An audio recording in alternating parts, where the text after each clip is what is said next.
All right, family, we're here at the Dogwood Festival. This is Sunday 7 with AN-T-NEES, and we managed to today out here at the Dogwood Festival. Today we're going to do a quick interview with Mr. Sidney. Really quick, you just go by Sidney? Sidney is here. All right, Sidney, tell us a little bit about yourself. He has all this beautiful art that you can see around us here. And we wanted to just do a quick interview with him and let him tell us a little bit about it. Well, I'm from a small area of Panama City called Bay Harbor. Okay. But I've been painting now for about 35 years professionally. But I started at age 9 and been at it, doing what I love to do. God gave me it. All right. Now we actually saw Sidney on a program on which channel was that now? I believe it was on Channel 2. Channel 2. Yeah. And the interesting thing is that when we saw Sidney on Channel 2, he was actually drawing his violin. Would you care to show us a picture of that actual violin you displayed? I worked on it. I'm almost finished with it. Oh my gosh, it's actually called the Weeping Cello. The Weeping Cello. Yes, ma'am. All right. So it's been played to death. It's kind of time. So, do you actually have that cello, or just in your mind? In my mind, yes, ma'am. That you've had going for a while. That's right. Okay. So nice. That's how much my music. I say my prayers. Yeah. See what. Well, we wanted to stop by. We're just out here enjoying the festival. We stopped at Sidney's booth here. Had some beautiful art. What caught our eye was the Weeping Cello. Ralph said he saw him on Channel 2, and we wanted to stop and have a quick chat with him. Anything else you want to show us before we? Yeah, I want to show you this young lady over here. Right. She's a young artist that I mentor. Okay. And I have several artists that young people that I mentor, and she's really great. She's come along well. All right, Yes, so Sidney actually has an artist that he is mentoring. What's your name? Tahleebah. Tahleebah, how did you run across Sidney here? And My mom actually met him at a festival, and then she explained that she has a daughter that likes art, and then from there we just grew. That was over a decade ago. okay, and you were you one that already had a talent for being able to draw? Just needed to sharpen that skill a Yeah, bit. just really need to sharpen it. I've loved drawing since I was about 4, so I just needed somebody to help me through the process. Got you. You know, I've always loved drawing too, but guess what? I can't draw a straight line. I can't draw a box. I love to. Yes, ma'am. But So you have to how come do out you and draw work? with us sometime. I would love to do Yeah. that. Yes, You know, ma'am. I have no drawing ability, Yeah, you'd but be would surprised. love to get into that art form. Yes, ma'am. A young lady asked me how would I work with her kids, and I told her, I said, I'm going to come down to their level and bring them up. You know what I mean? Got you. So they can relate to what I'm So you actually have a studio and facility where you will train and teach those ma'am. who want to draw I how have to a draw. gallery at Powder Have a Springs, gallery. Georgia. Okay. 3814 New Macland Road. Say that again. 3814 New Macland Road in Powder Springs. All right, give us your phone number as well. 404-405-7511. Okay. And Fatima, what's your website so people can see your work?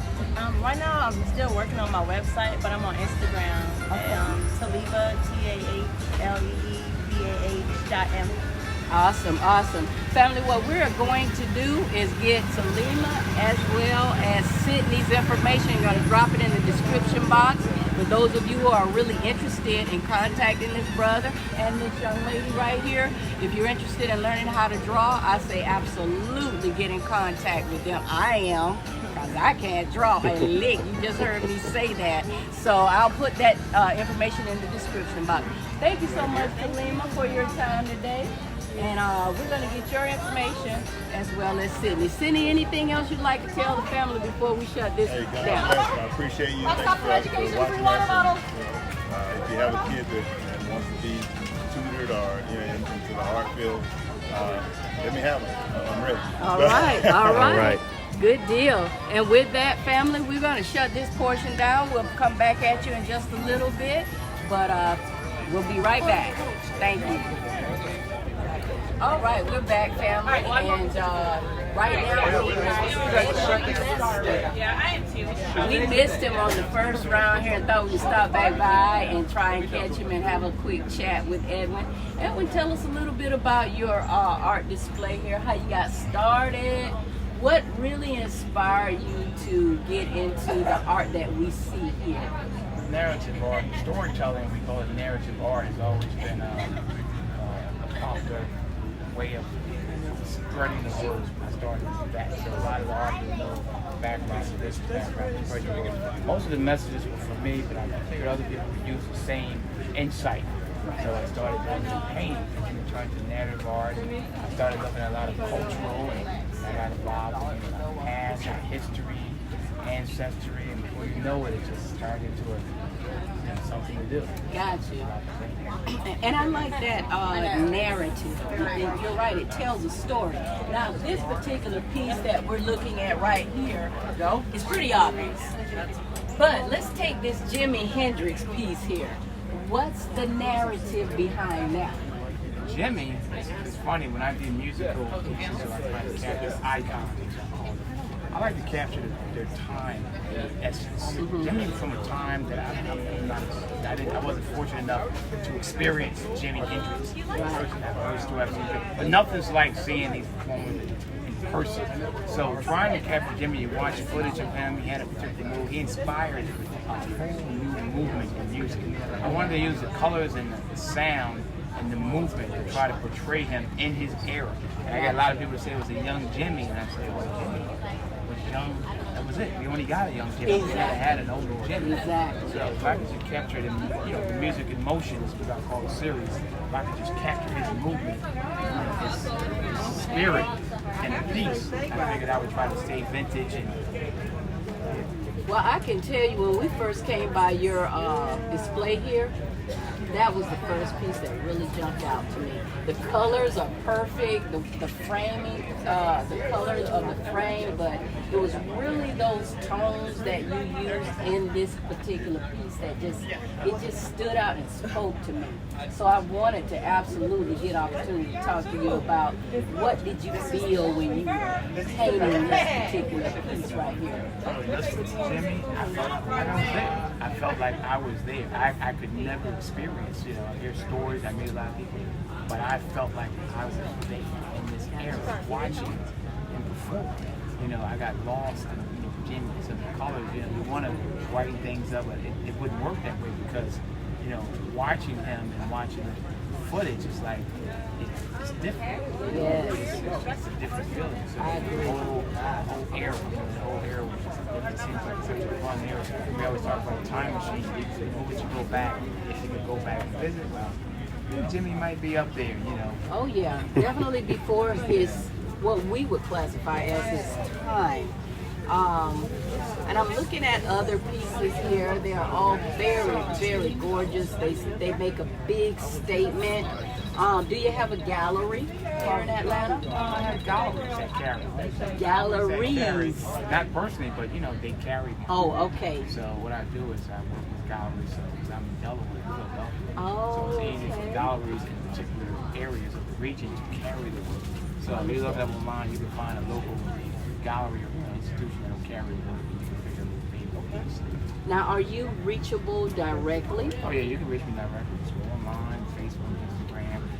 You can find me on the artist Edwin Lester across the board. Twitter, Instagram, Facebook, artist@edwin.com. So my name and my occupation, artist Edwin. Got you. So when you thinking about being here again in the Atlanta area?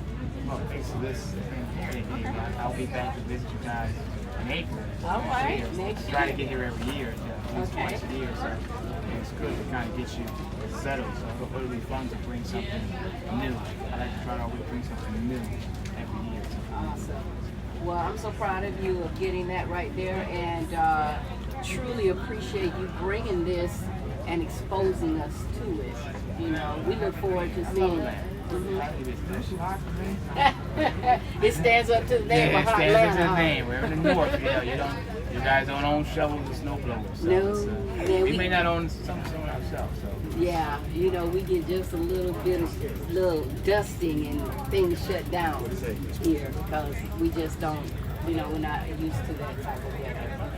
But Edwin, it was a pleasure talking to you today. We won't hold you because you do have some customers here at your booth that's waiting to be assisted. The family, this is Edwin Lester. As he stated, you can kind of Google him, edwinlester.com. Artist@edwinlester.com.